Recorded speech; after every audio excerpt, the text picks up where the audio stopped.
যারা ভর্তা প্রেমী আছেন তাদের জন্য আজকের এই রেসিপি হতে যাচ্ছে সবথেকে সেরা। তো হাই গাইস, আসসালামু আলাইকুম, welcome back to my channel. কেমন আছো তোমরা সবাই? আশা করছি ভালো আছো আল্লাহর রহমতে। আমি অনেক ভালো আছি। তো গাইস, ভিডিওটি ফার্স্ট থেকে লাস্ট পর্যন্ত দেখতে থাকো, আশা করছি ভালো লাগবে। আর ভালো লাগলে প্লিজ একটি লাইক আর একটি সাবস্ক্রাইব করে পাশে থাকবে। তো ভর্তাটা করার জন্য সর্বফার্স্ট আমাদের লাগবে হচ্ছে মাছ।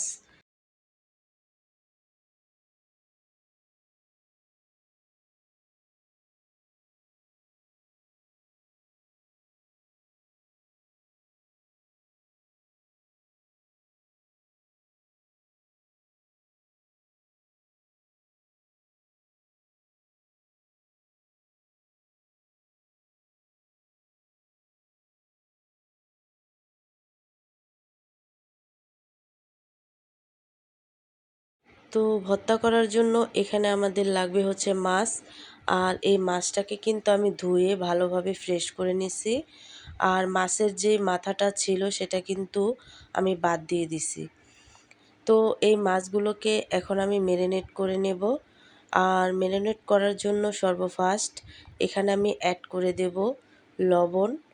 তারপরে কিন্তু এখানে আমি অ্যাড করে দেব হলুদের গুঁড়ো। তো হলুদের গুঁড়োটা দেওয়ার পরে কিন্তু এখানে আমি দিয়ে দেব লাল মরিচের গুঁড়ো। তো সবগুলো মশলা দিয়ে তারপরে কিন্তু এই মাছগুলোকে ভালোভাবে আমি ম্যারিনেট করে নেব। আর এমনভাবে ম্যারিনেট করতে হবে যাতে প্রত্যেকটা মাছের গায়ে এই মশলাগুলো ভালোভাবে বসে যায়। তো দেখো, এভাবে করে তারপরে কিন্তু আমি ভালোভাবে এই মাছগুলোকে ম্যারিনেট করে নিছি। আর ম্যারিনেট করার পরে এই মাছগুলোকে 5 মিনিটের জন্য রেস্টে রেখে তারপরে কিন্তু এই মাছগুলোকে আমি হালকা করে ভেজে নেব। রান্নার সেরা টিপস, ভর্তার স্বাদ ও টেক্সচার ঠিক রাখার সিক্রেট। টাকি মাছ ভাজার সময় খুব বেশি কড়া করে ভাজবে না, এতে মাছ শক্ত হয়ে যায় এবং পাটায় বাটার সময় আঁচ ছাড়ানো কঠিন হয়। তো তার জন্য কিন্তু এই মাছগুলোকে ওপর থেকে ক্রাঞ্চি আর ভিতরে জুসি টাইপের করে তারপরে কিন্তু ভেজে নিতে হবে, যাতে দেখা গেছে যখন নাকি শিলপাটায় বাটবো তখন কিন্তু এই মাছের কাঁটাগুলো ছাড়াতে খুব সহজ হবে। আর কড়া করে ভাজলে কিন্তু মাছের কাঁটাগুলো একেবারেই কিন্তু আটকে যাবে। তো খুব সহজে কিন্তু ছাড়ানো যাবে না। তার জন্য উপরে কাঞ্চি ভিতরে জুসি রেখে তারপরে কিন্তু এই মাছগুলোকে তোমরা ভেজে নেবে। তো দেখো, আমি কিন্তু উল্টিয়ে পাল্টিয়ে হালকা করে ভেজে নিচ্ছি।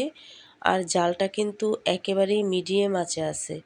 তো দেখো, এইভাবে করে তারপরে কিন্তু আমি মাছগুলোকে ভেজে নিছি। তো মাছগুলোকে তুলে নেব। আর তুলে নেওয়ার পরে সেই তেলেই কিন্তু আমি শুকনো মরিচটা ভেজে নেব। আর এই ভর্তায় আমি 2 রকমের মরিচ ব্যবহার করছি ঝালের জন্য। তোমরা কে কেমন ঝাল খাও তেমন অনুযায়ী কিন্তু ঝালটা অ্যাড করবে। তো তারপরে কিন্তু এখানে আমি অ্যাড করে দিছি কাঁচামরিচ। আর 2 রকমের মরিচ দিলে কিন্তু ভর্তার কম্বিনেশনটা একেবারেই কিন্তু চেঞ্জ হয়ে যায়। তো 2 রকমের মরিচ ভাজার পরে তুলে নিয়ে তারপরে কিন্তু সেই তেলেই আমি ভেজে নেব পেঁয়াজ। আর পেঁয়াজ কুচিটাকেও তেমনভাবে ভাজবো না, বেশি লালচে করব না, হালকা জুসি টাইপের রেখে তারপরে কিন্তু এই পেঁয়াজটাকে আমি ভেজে নিছি। নেওয়ার পরে কিন্তু এখানে আমি অ্যাড করে দিছি রসুন কুচি। আর এই রসুনটাকেও কিন্তু আমি হালকাভাবে ভেজে নেব। তো সবগুলো উপকরণ তুমি যদি হালকা করে ভেজে নাও তাহলে কিন্তু ভর্তাটা খেতে দুর্দান্ত লাগে। তো সব কিছু আমি ভেজে নিছি, দেখতেই পাচ্ছ।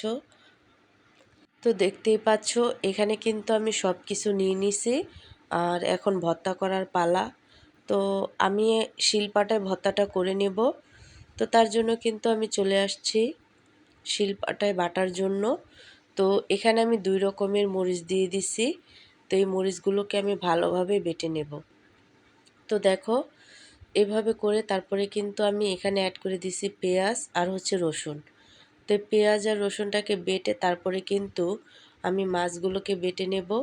তো দেখো, এই মাছগুলোকে একটু বেটে নিলেই কিন্তু মাঝখানের যে বড় কাঁটাটা থাকে সেটা কিন্তু খুব সহজেই ছুটে আসবে। তো এভাবে করলে কিন্তু ছোট ছোট যে কাটাগুলো আছে সেগুলো কিন্তু একেবারে ফিনিশ হয়ে যাবে। আর বাটার একদম শেষ পর্যায়ে যখন কাঁচা ধনেপাতা আর কাঁচা পেঁয়াজ মেশাবে তখন সেগুলো খুব মিহি করবে না, একটু আস্তে আস্তে বা আদা বাটা রাখবে। এতে খাওয়ার সময় পেঁয়াজের মুচমুচে ভাব আর ধনেপাতার ফ্রেশ সুবাস ভর্তার স্বাদকে কয়েক গুণ বাড়িয়ে দেবে। তো দেখো, আমি আরেকটা বাটা দিয়ে নেব, আর কি হালকা করে বাটাটা দিয়ে নেব, যাতে এই ভর্তার সম্পূর্ণ উপকরণগুলো একটু আদা বাটা হয়, যাতে একটু বাটা কম হয়। তো দেখো, আমি কিন্তু একটু মোটা মোটা টাইপের রেখে নিছি। আর সর্বশেষ এখানে আমি অ্যাড করে দেব সরষার তেল। যে কোনো ভর্তার স্বাদকে দ্বিগুণ করতে এই সরষার তেলের কিন্তু অনেকটাই দুর্দান্ত হয়। সরিষার তেলের জুড়ি নেই। টাকি মাছের মচমচে ভাজা গ্রানে মাতাল মন, শিলপাটাতে বাটবো আজ হবে যে আয়োজন। কাঁচা শুকনো মরিচ যখন পেঁয়াজে দেয় পারি, এক নিমেষে শেষ হয় ভাত ভুলে যাবে আরে। সবুজ ধনেপাতায় মায়া কাঁচা পেঁয়াজের স্বাদ, এই ভর্তার গুণেই কাটবে তোমার সব আস্বাদ। মায়ের হাতের সেই পুরনো স্বাদের পরশ মেখে তৃপ্তি ভরে খাবো সবাই। বাস তৈরি হয়ে গেল আমাদের ভীষণ মজার শিলপাটায় বাটা টাকি মাছের ভর্তা। গরম ভাতের সাথে এই এক পদ থাকলে তোমার আর কিছুই লাগবে না। রেসিপিটি ভালো লাগলে লাইক ও শেয়ার দিতে ভুলবে না। আর এভাবে বাড়িতে ট্রাই করে কমেন্টে জানাবে কেমন হলো। এমন সব দেশি আর মজার রেসিপি পেতে আমার পাশেই থাকো। তো আজকের রেসিপিটি কেমন লাগছে অবশ্যই কমেন্টে জানাবে। তো অন্য কোনো রেসিপি নিয়ে তোমাদের মাঝে আবার চলে আসব। আজকে এই পর্যন্তই। সবাই সুস্থ থাকবে, ভালো থাকবে। আল্লাহ হাফেজ।